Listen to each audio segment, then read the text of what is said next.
masih ini ya, masih aman. Oke, kita langsung aja ke saya share screen dulu ya. Ini udah hadir semua.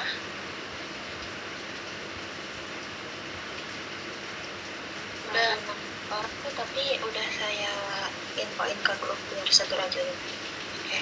Ini yang apa ya? Kemarin tuh ada yang kelas apa gitu yang mau join juga. Kelas lanjutan deh kalau nggak salah. Yang Jadi enggak, Bu? Iya, jadi kok, Bu. Oke, yaudah. Ini share screen saya udah kelihatan ya? Udah, Bu. Oke, saya. Jadi ini pertemuan saya tuh harusnya udah berapa kali pertemuan ya?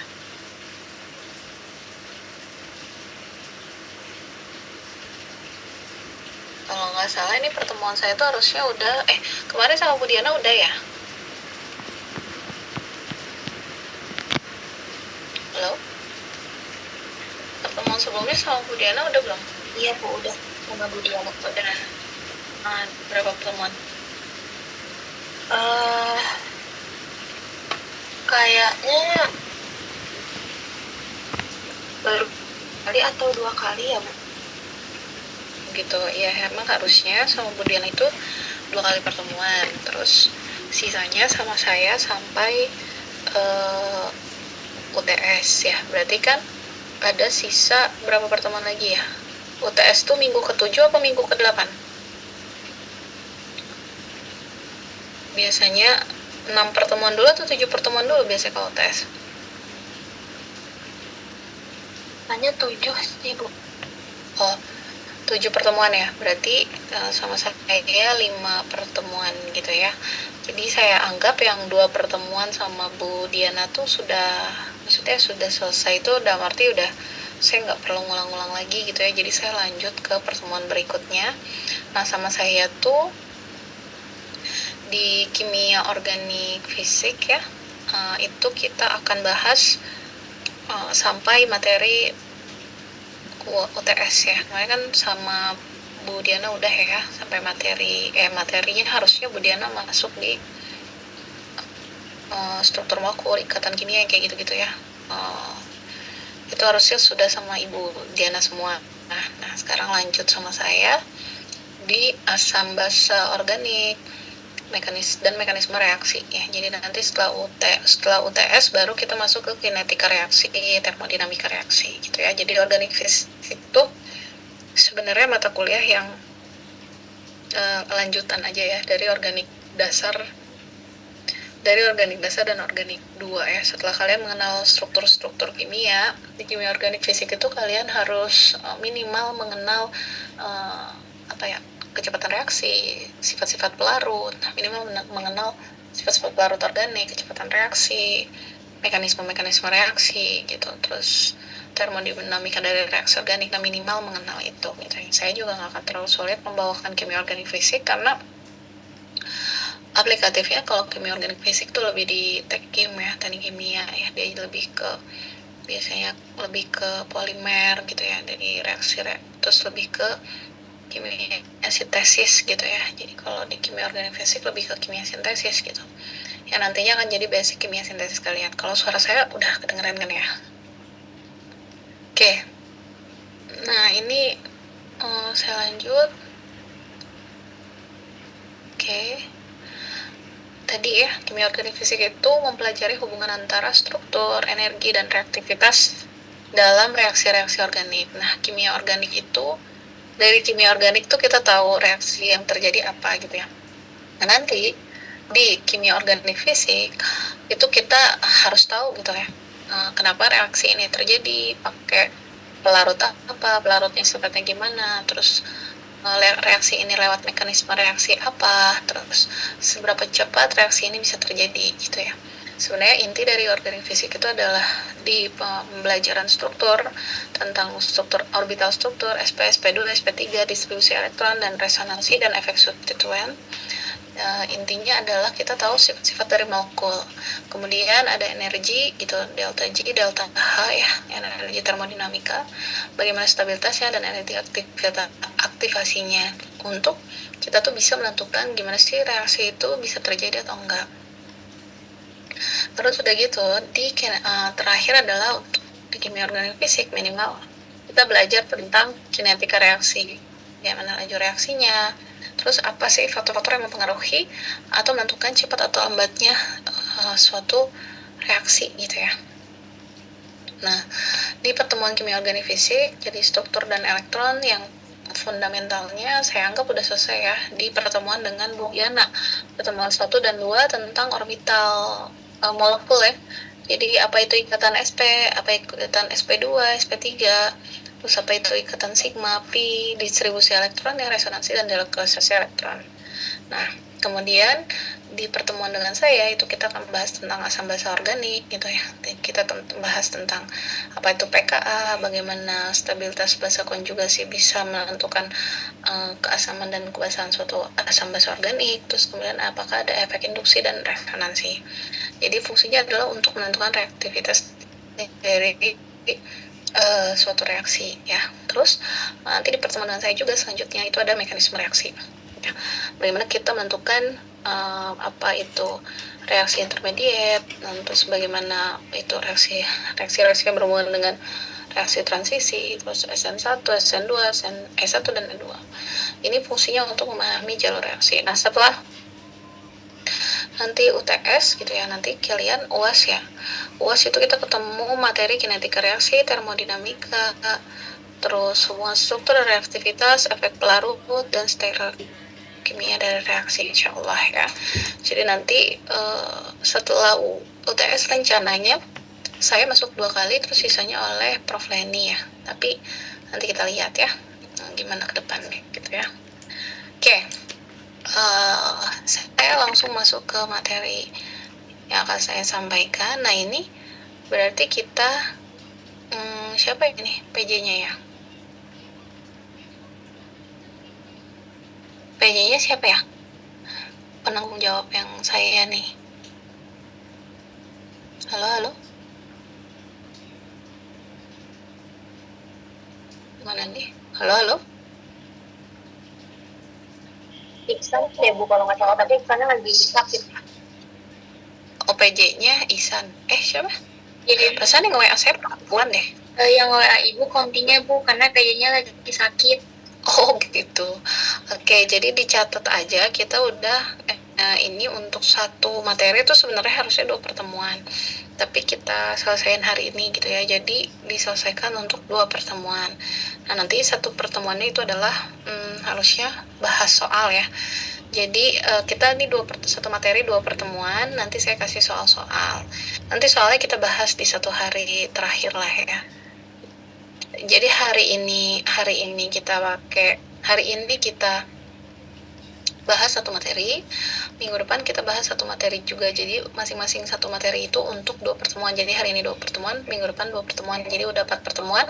Nah, satu pertemuan sisanya itu adalah membahas soal-soal gitu ya. Jadi nitipnya nanti kalau di ini ya komtinya nggak masuk tuh ya, harusnya masuk ya. Jadi nanti tolong kasih tahu kalau kita udah berapa pertemuan ya. Jadi yang sekarang kita bahas itu udah 2 pertemuan ya.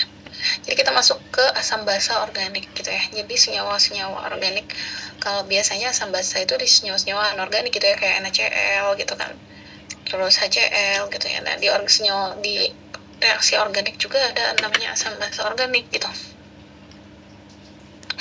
Asam basa organik ini senyawa-senyawa organik yang mudah larut gitulah dalam air. Nah, biasanya senyawa organik ini akan mudah larut dalam air sebagai ion gitu. Jadi dia kalau dalam bentuk asamnya belum tentu mudah larut dalam ion, atau dalam bentuk basanya doang belum tentu juga mudah larut dalam air gitu. Jadi dia harus berupa ion ya. Nah, sebagian besar senyawa organik itu nggak larut dalam air, tapi kelarutannya dapat ditingkatkan dengan mengubahnya menjadi bentuk ion ya. Jadi kita bisa meningkatkan kelarutan senyawa organik dengan mengubahnya menjadi bentuk ion ya. Air H2O ya, itu adalah pelarut polar yang mampu menstabilkan ion, sehingga asam organik yang dideprotonasi itu apa? Dideprotonasi itu kehilangan deprotonasi itu kehilangan hidrogen gitu ya. Ini kan aspirin ya. Tadi ya, aspirin itu sangat tidak mudah larut dalam air ya. Jadi ada HO, C double bond O. Nah, ini nih. HO ini yang bikin dia nggak larut dalam salah. Struktur aspirin ini ya, dia nggak larut dalam air. Padahal dia berupa HO asam ya. Dia berupa asam ya. Jadi ketika dia bertemu dengan basa, maka akan menjadi lebih mudah larut. Basanya siapa di sini? Biasanya adalah NaHCO3. Ya, kenapa basanya NaHCO3? Ya, karena semua yang punya proton itu adalah asam. Ya, dan semua yang menarik proton itu adalah basa. Ya, ketika suatu senyawa mampu melepas proton itu H, maka dia adalah asam ya.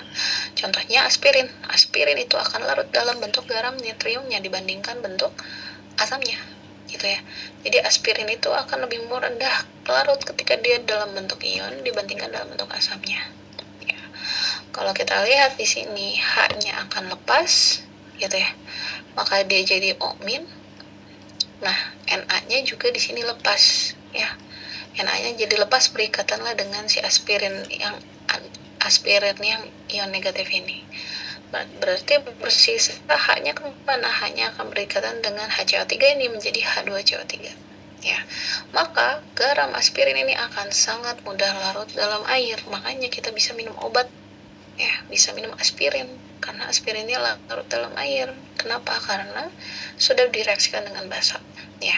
Jadi maksudnya gimana? Kalau misalkan kita punya aspirin yang pH-nya asam ya, maka jika pH diturunkan maka akan terjadilah bentuk asam gitu ya. Jadi maksudnya kalau pH-nya kecil maka keasaman akan meningkat ya, sehingga si aspirin ini nggak akan larut dalam air. Nah, makanya ketika ditambahkan suatu basa, di mana sih kita biasa minum aspirin? Biasa kita minum aspirinnya turunlah ke lambung kita. Nah, di lambung itu pH-nya pH asam kan ya, bentuknya jadi asam gitu ya, sehingga dia itu akan mengendap, tidak larut dalam air. Nah, makanya kalau asam aspirin itu nggak akan pernah larut dalam air ya, sehingga dibuatlah si aspirin ini dalam bentuk sediaan obat, dalam bentuk garam aspirin ya, yang akan lebih mudah larut dalam air gitu. Jadi garam natrium atau kalsium aspirin akan lebih mudah larut dalam air gitu ya. Jadi pH tinggi atau dalam bentuk basa, maka aspirin akan berubah menjadi garam ioniknya sehingga lebih polar dan larut dalam air. Tapi kalau aspirin dalam pH rendah, contohnya pada asam lambung, aspirin itu akan kembali dalam bentuk asamnya ya, sehingga dia akan kurang polar, sehingga dia tidak akan larut dan mengendap gitu ya. Jadi senyawa organik ini menarik gitu, ketika dia jadi dia bisa, kelarutan dia itu ditentukan oleh asam dan basanya juga gitu ya. Kalau dalam bentuk asam, dalam contoh hal ini aspirin misalkan, dia dalam bentuk asamnya dia nggak akan mudah larut, tapi ketika dia dalam bentuk garamnya dibasahkan gitu, maka akan lebih mudah larut dalam air gitu ya. Nah, contoh lainnya adalah misalkan kodein gitu ya. Sebagian besar larut dalam air, tapi ketika dia asamkan ya, maka dia membentuk garamnya, dan garamnya ini akan lebih mudah larut dalam air ya. Contohnya ya, lebih larut dalam pH yang rendah asam ya. Jadi kenapa dia lebih mudah larut dalam pH rendah gitu? Karena aminanya terprotonasi jadi kation gitu ya.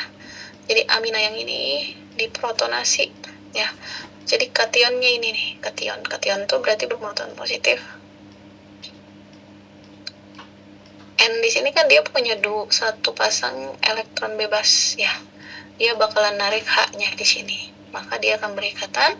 Maka N-nya yang tadinya punya satu pasang elektron bebas, dia jadi kosong gitu ya. Punya satu orbital kosong. Nah, makanya bermuatan positif menjadi kation gitu. bentuk ion akan lebih polar dan akan lebih larut dalam air tuh ya. Jadi ketika dia bentuknya ion, dia akan lebih larut dalam air ya. Dalam bentuk dia nggak bermuatan, dia nggak larut dalam air. Ketika bermuatan, dia larut dalam air ya. Oke. Senyawa organik, kita lanjut ke senyawa organik yang bermuatan akan lebih mudah dipisahkan dengan metode ekstraksi asam basa ya. Jadi ini juga berfungsi gitu ya. Jadi ketika kita mau memisahkan suatu dua campuran senyawa, kita bisa lihat dia dari kelarutannya ya. Misalkan ini apa, toluen gitu ya. Toluen kurang larut dalam air. Terus kemudian kita juga punya benzoat, asam benzoat, dia juga kurang larut dalam air ya. Kita mau misahin dia gitu ya, tambahin aja NaOH, berarti kita basahkan ya. Kemudian kalau ditambahin NaOH, siapa yang bereaksi dengan NaOH ya? Tadi siapa yang bereaksi dengan basa? Adalah suatu asam. Siapa yang punya proton? Nah ini ya, yang punya proton adalah benzoat. H-nya akan lepas, berarti dia terbentuk natrium benzoat yang lebih mudah larut dalam air ya. Maka tersisa toluena ini yang tetap tidak larut dalam air. Jadi kalau dari ekstraksi gitu ya, dari proses metode pemisahan ekstraksi, jadi akan ada dua lapisan ya. Yang satu lapisan adalah yang paling bawah, itu adalah natrium benzoat, dan lapisan atas itu adalah toluena yang tidak larut dalam air ya. Nah itu ya tadi. Jadi toluena tetap berada di lapisan organik, sedangkan asam benzoat berubah menjadi garam natrium dan berpindah ke lapisan air. Jika lapisan air tambahin HCl, berarti yang ini ya, asam benzoat ditambahin lagi HCl ya, maka benzoatnya terbentuk kembali dan mengendap karena nggak akan larut ya. Jadi kalau misalkan asam benzoat ini, natrium benzoatnya tambahin lagi sama asam, maka akan terbentuk lagi ini ya, asam benzoat, dan dia akan mengendap karena tidak akan larut ya. Coba kalian jelaskan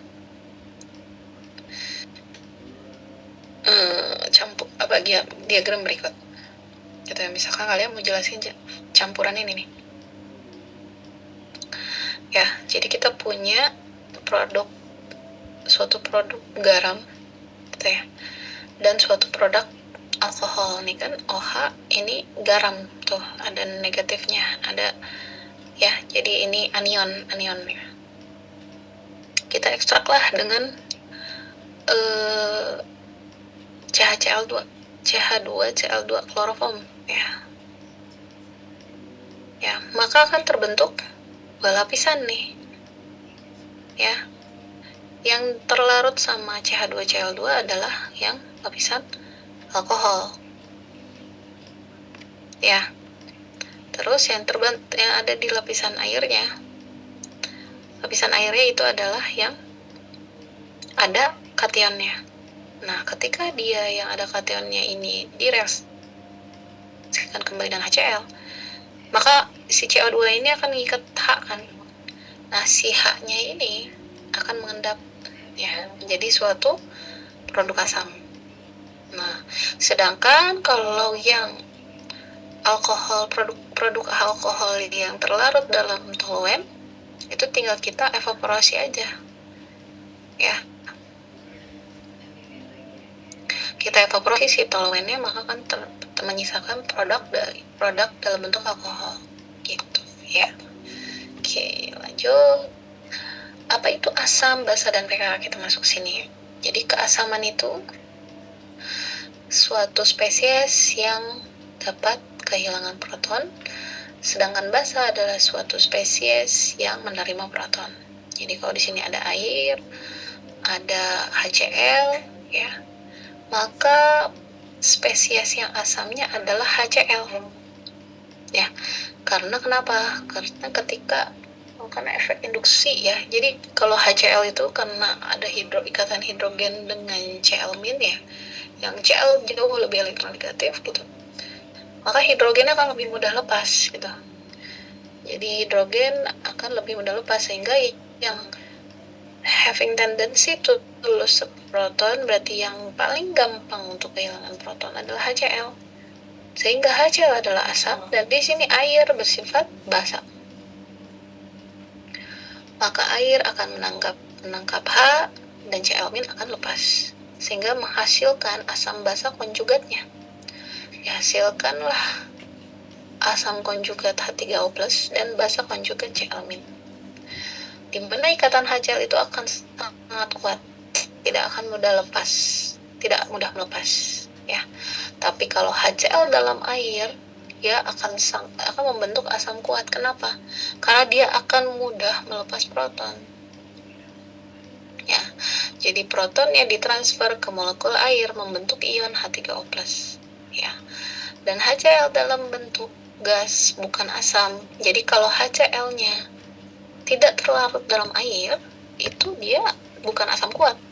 Tapi kalau HCl yang terlarut dalam air, kan dia akan terdisosiasi. Recording in progress.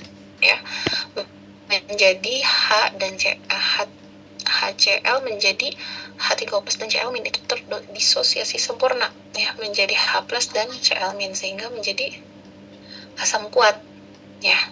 Jadi keasaman itu muncul karena interaksi dengan pelarut dengan air, bukan dari molekul itu sendiri, gitu ya. Jadi kalian selalu lihat HCl itu dalam bentuk larutan, ya, karena dia terlarut dalam air, gitu ya.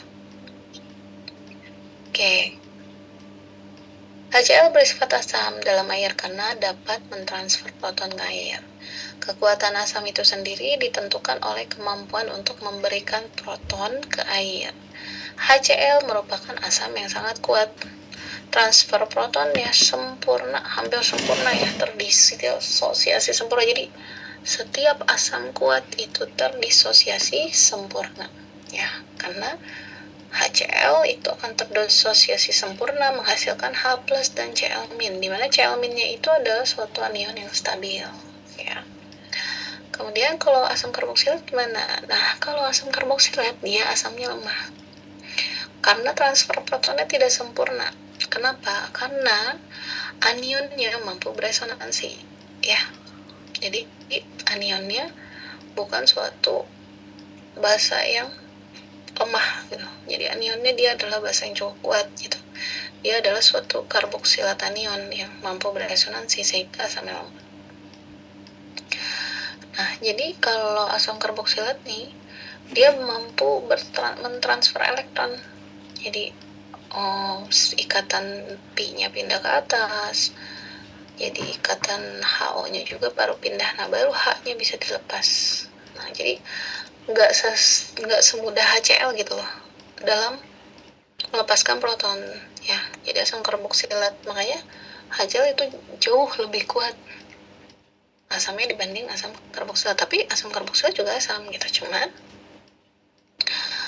dia tidak terlalu kuat itu asam lemah. Kenapa? Karena anionnya itu mampu beresonansi, sedangkan kalau yang asam HCl ini anionnya tidak mampu beresonansi gitu loh, ya. Jadi anionnya itu adalah anion yang menjadi basa yang lemah gitu ya, Cl-, ya. Jadi yang ini karena efek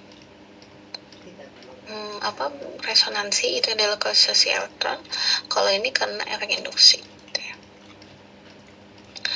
Intinya makin gampang H itu ditransfer ke air, ya. Air lebih cepat, kalau molekul air lebih cepat menangkap H, maka asam semakin kuat asamnya, gitu ya. Nah, bagaimana dengan skala pH dan pKa? Jadi pH itu adalah negatif logaritma dari konsentrasi H3O+ atau ya. Jumlah ion H3O+ dalam larutan air dinyatakan dengan skala pH, ya, gitu ya. pH merupakan kurang konsentrasi dari H3O+ dalam skala logaritma dan menjadi karakteristik larutan asam dalam air yang tidak hanya bergantung pada jenis asamnya. Jadi nggak cuma bergantung pada jenis asam HCl atau asetat, jadi nggak tergantung dari jenis kesetimbangannya gitu, tapi lebih bergantung ke konsentrasi, tapi juga bergantung kepada konsentrasi H3O+-nya gitu ya. pH netral biasanya berada pada pH 7. Di bawah 7, larutan akan bersifat semakin asam, sedangkan di atas 7, larutan akan bersifat semakin basa. Nah, pada pH tinggi, jumlah H3O+-nya makin sedikit, sedangkan pada pH banyak, jumlah H3O+-nya akan lebih banyak, dan ion hidroksida akan lebih sedikit. Ya. Jadi, kalau pH-nya tinggi, besar, maka dia bersifat lebih basa karena jumlah H3O+-nya lebih sedikit, sedangkan ion OH-nya yang lebih banyak. Tapi kalau pada pH yang kecil, jumlah H3O+-nya lebih banyak dan ion hidroksidanya lebih sedikit ya. pH digunakan untuk mengukur keasaman larutan dalam air. Tapi bagaimana kalau suatu senyawa itu lebih cenderung untuk melepas proton ke air gitu? Nah, gimana cara melihatnya? Adalah dengan mengukur pH ya. pH saat jumlah asam terprotonasi sama dengan bentuk basa terdeprotonasi. Jadi, pH saat bentuk asamnya dengan bentuk asamnya setara atau ekuivalen dengan bentuk basanya. Nah, ini disebut dengan nilai pKa gitu. Nah, pKa ini juga menjadi nilai karakteristik dari kekuatan asam dan kekuatan kebasaan dari suatu senyawa asam basa organik gitu ya. Misalkan asam asetat itu punya pH-nya 5, pKa-nya 4,76 gitu ya.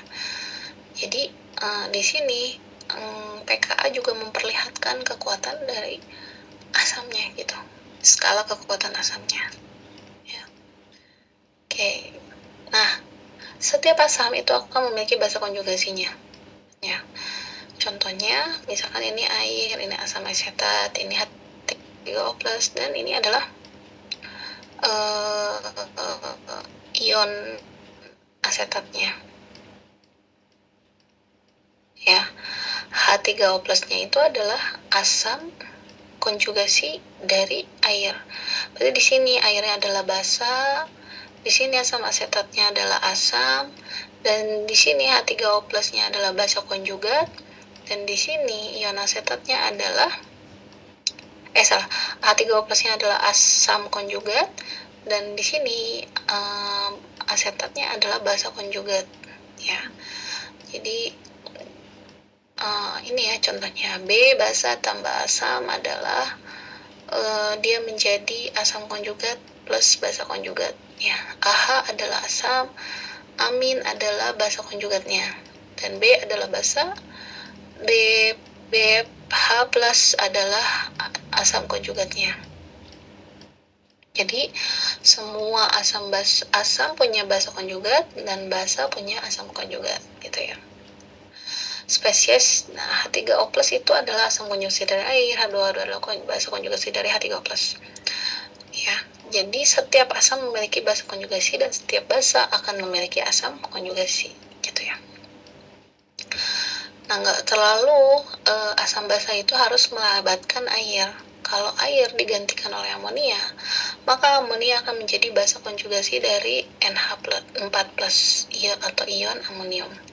Dan NH4+ akan menjadi asam konjugasinya. Jadi ini basa, ini asam gitu ya. Perbedaannya terletak pada posisi kesetimbangan ya, karena amonia lebih basa daripada air, maka kesetimbangan akan lebih bergeser ke kanan. Jadi ini kesetimbangannya lebih ke kanan, maka kan ini yang banyak terbentuk nih ya. Nilai pKa dapat ditentukan untuk memperkirakan posisi kesetimbangan tersebut gitu ya. Terus kemudian contoh lainnya, asam amino memiliki gugus asam karboksilat atau COOH dan amina dalam satu molekul ya. Asam amino tahu kan, protein ya. Nah, ketika dilarutkan dalam air, dia jadi punya dua muatan ya, atau disebut dengan Zwitter ion.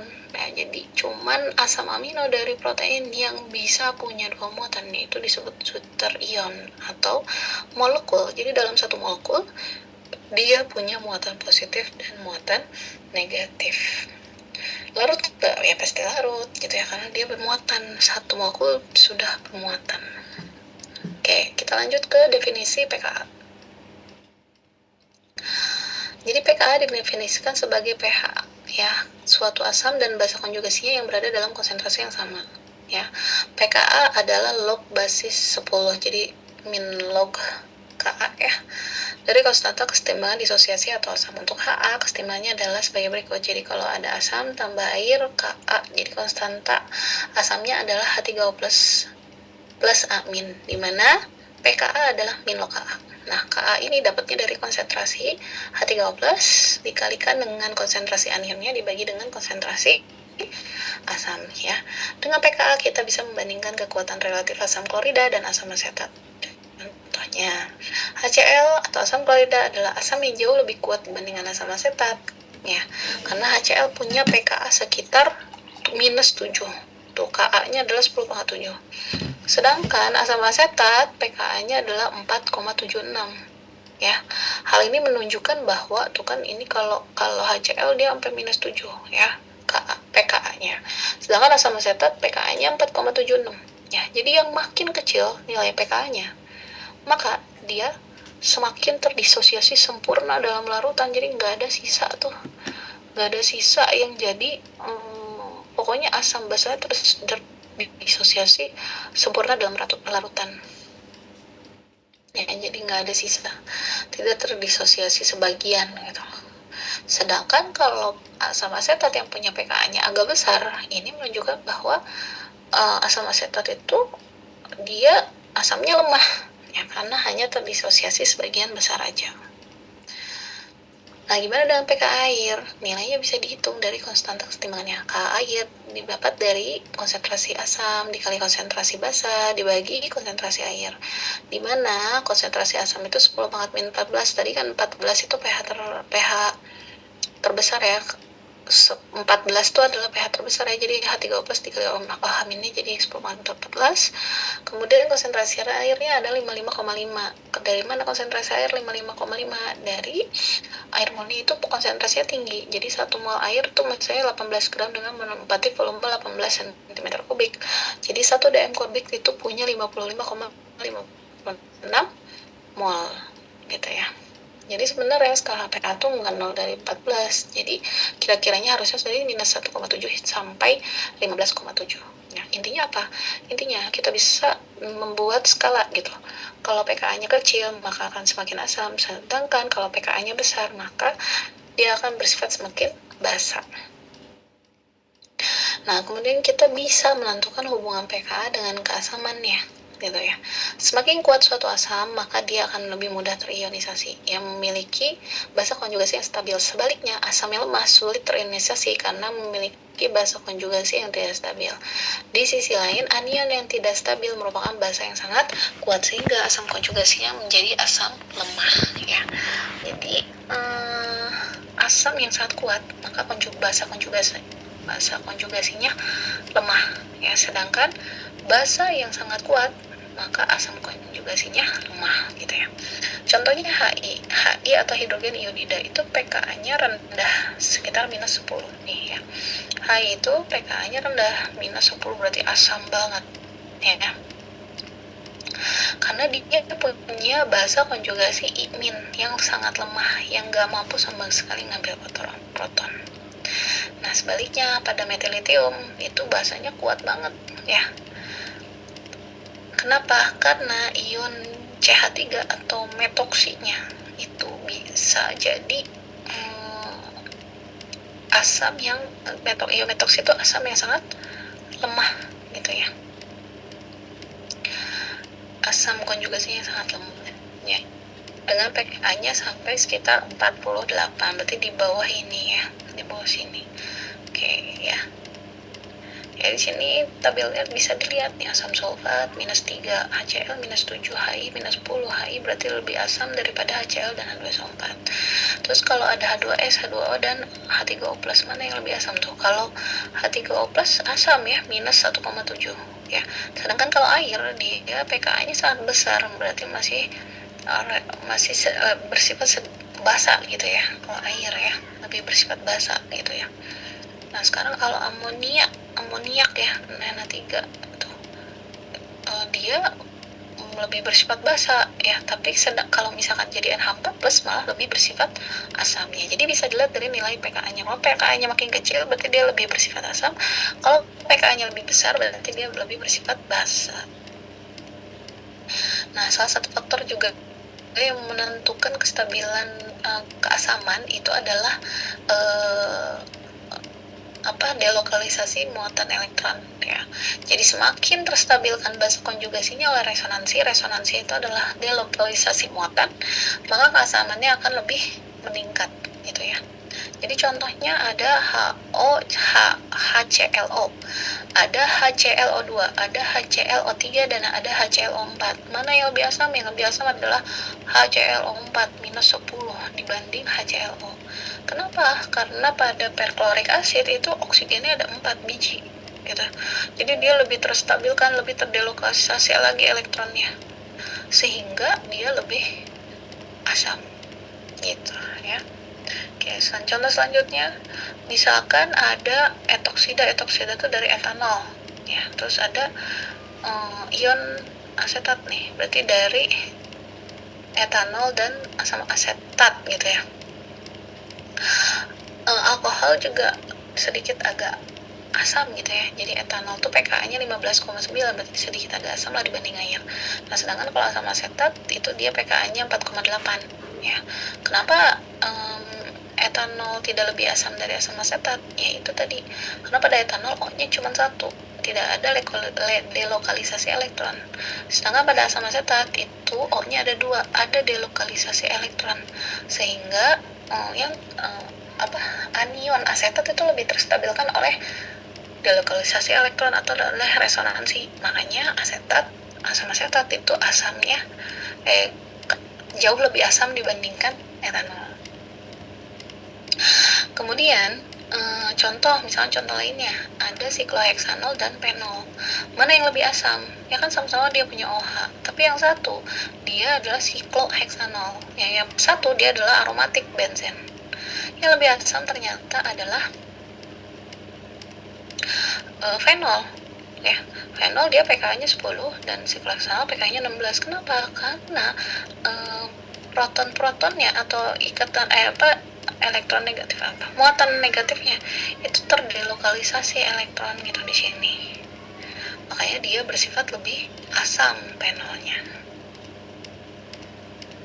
gitu ya. Gampang ya, mudah-mudahan pada paham nih ya. Oke, dilanjut. Nah, kenapa katanya ikatan AH yang lemah membuat semakin kuat asamnya? Nah, ini terjadi hanya pada golongan 7A ya, fluor klor brom iod gitu ya. Makin ke bawah makin kuat asamnya ya. Karena apa? Karena elektronegativitasnya makin menurun ya, sifat elektronegatifannya ya. Jadi makin turun sifat elektronegativitasnya, pKa-nya malah makin naik gitu ya. Ini yang dari satu golongan ya.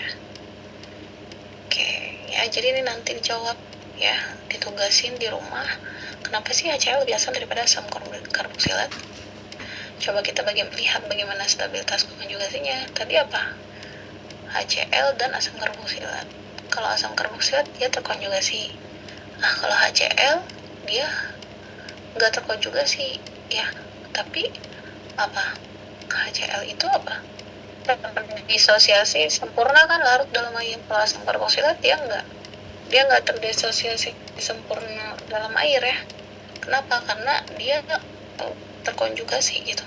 Asam karboksilatnya itu anionnya terkonjugasi, jadi lebih kuat HCl dibanding karboksilat, jadinya kan HCl terdisosiasi sempurna. Nah, jadi siapa yang lebih mudah melepas proton dalam air? Berarti HCl kan, dibanding asam karboksilat. Nah, udah pasti pKa HCl akan lebih rendah dibanding pKa dari asam karboksilat. Ya, ini udah dijawab tadi sama saya ya. Jadi PR aja nih. Nah, kita lihat lagi, coba contoh lagi. coba kalian ranking atau kalian urutkan ya, apa kenaikan keasamannya ya, dan kalian coba ranking juga konjugasi, baca konjugasinya untuk melihat apa kenaikan dari kebasaannya ya. Contohnya ini nih, etena, HCl sama asam asetat. Nah sekarang kita lihat nih yang etena itu ada di mana, di sini pKa-nya 44, HCl pKa-nya -7, asam asetat pKa-nya 4,8. Berarti kalau increasing acidity berarti HCl dulu nomor 1 gitu kan, HCl nomor 1, asam asetat nomor 2, etena nomor 3. Nah, tapi kalau berdasarkan kebasaan dari basa konjugatnya berarti ini dulu ya, pKa-nya yang paling besar dulu, berarti kan basanya makin kuat gitu kan. Berarti ini nomor 1, ini nomor 2, ini nomor 3 gitu ya. Oke, ada yang ditanyain dulu sampai di sini Kak?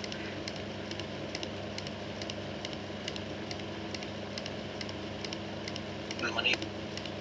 Oke, insya Allah paham ya, ini nggak terlalu susah sih harusnya ya. Nanti dibaca ulang ya, terus dikerjain latihan soalnya. Oke, nah ini, oh ya ada satu lagi, kalau di asam basa itu kalian harus kenal asam basa Bronsted ya, dan asam basa Lewis ya. Intinya kalau kata Bronsted, asam itu mendonasikan proton atau memberikan proton. Donasi proton tuh berarti ngasih proton, berarti yang asam tuh yang ini. Sedangkan kalau basa itu menerima proton, berarti yang basa yang ini gitu ya. Jadi kalau asam memberikan protonnya, kalau basa menerima proton. Yang gitu aja sih kalau asam basa Bronsted. Nah kalau yang Lewis gimana? Asam basa Lewis itu cuman berlaku pada suatu halida ya, seperti BF3, AlCl3, ZnCl, SbF5, dan TiCl4. Jadi kalau ada reaksi dengan BF3, AlCl3, ZnCl, SbF5, dan TiCl4 itu pasti pakai mekanisme asam basa, maksudnya pakai mekanisme asam basa Lewis gitu. Jadi asep proton, asep elektron mendonasikan elektron. Kalau elektron kita bilang elektron berarti yang ini. Nih elektron tuh ini, yang titik-titik ini ya. Ikatan antar atom berarti ya. Jadi kalau asam Lewis itu yang menerima elektron. Ya, asam Lewis yang menerima elektron, basa Lewis yang mendonasikan elektron. Tuh ya nih, asam Lewis tadi apa? Basa Lewis adalah yang mendonasikan elektron. Nah, asam Lewis itu yang menerima elektron. Itu tadi ada BF3 kan, dengan misalkan etoksida nih. T2 tuh namanya etoksida. Itu ya. Asam basa Lewis tuh kayak lebih ke molekul ya, ke bentuk molekul. Jadi nantinya terbentuklah suatu tetrahedral yang stabil gitu ya. Jadi kestabilan reaksi asam basanya bergantung dari bentuk molekul. Nah, kalian kerjain ada sekitar 8 soal ya, itu yang harus kalian kerjain. Mudah-mudahan nanti satu kali pertemuannya kita khusus untuk bahas soal-soal ini ya, sebelum UTS gitu ya. Jadi ini tadi 2 pertemuannya saya agak kebut, langsung cepetin ya. Mudah-mudahan paham deh semuanya ya. Minggu depan kita ketemu lagi, itu bahas satu materi lagi untuk 2 pertemuan lagi, terus minggu depannya kita bahas soal gitu. Oke, ada yang mau ditanyain dulu nggak? Saya udah nggak enak banget ini. Ada yang mau ditanyain? Ntar ini saya langsung share aja atau share-nya di akhir? Share aja ya langsung ya materinya ya. Boleh Ibu. Ibu baginya. Iya boleh, nanti lewat yang WA saya aja ya, saya share materinya, terus kalian jawab ya soal-soalnya, dicoba latihan. Kayaknya ini buat ini aja, buat nangkep pengertian kalian. Nanti kita bahas di minggu ke-3 lagi ya, 1 kali pertemuan. Jadi kita 1 kali pertemuan lagi untuk 2 pertemuan sama 1 kali lagi untuk bahasa gitu ya. Oke, kalau nggak ada yang ditanyain, jadi kita cukupin sampai sini dulu kali ya. Cepet banget ya saya ngajarnya ya, tapi paham gak nih? Insya Allah Ibu. Materinya insya Allah gak susah ya. Jadi nanti saya UTS-nya soal-soalnya kayak gini. Asam organik apa, bahasa organik apa, asam konjugat, bahasa konjugat apa, gimana cara kalian baca PKA besar artinya apa, PKA kecil artinya apa, terus ada deretan senyawa kalian tentukan siapa yang lebih asam, bagaimana deret keasamannya gitu ya. Jadi kalian harus paham ya. Nanti saya kasih latihan-latihan soal juga buat persiapan UTS-nya.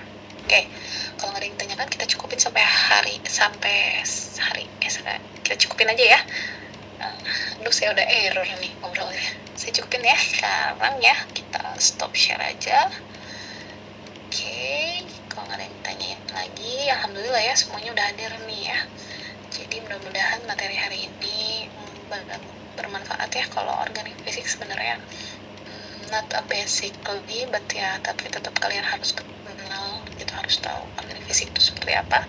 Tapi kalau basic tuh kalian sebenarnya udah ngelewatin di kimia organik dasar dan kimia organik 2 ya. Itu yang benar-benar harus ditanamin banget, basic organik ya. Tapi organik itu gampang, paling nanti agak susahnya di elusidasi struktur aja ya. Oke, sama saya di minggu depan insya Allah ya. Mudah-mudahan minggu depan kita bisa hari Sabtu lah ya, jadi gak geser lagi ke hari Minggu ya. Jadi mohon maaf nih kemarin saya udah geser-geser. Terima kasih teman-teman atas waktunya, tugasnya dikerjain supaya makin paham ya. Kalau nggak ada pertanyaan lagi, saya cukupkan. Wassalamualaikum warahmatullahi wabarakatuh. Recording stopped. Makasih Ibu. Waalaikumsalam. Sama. Iya ya.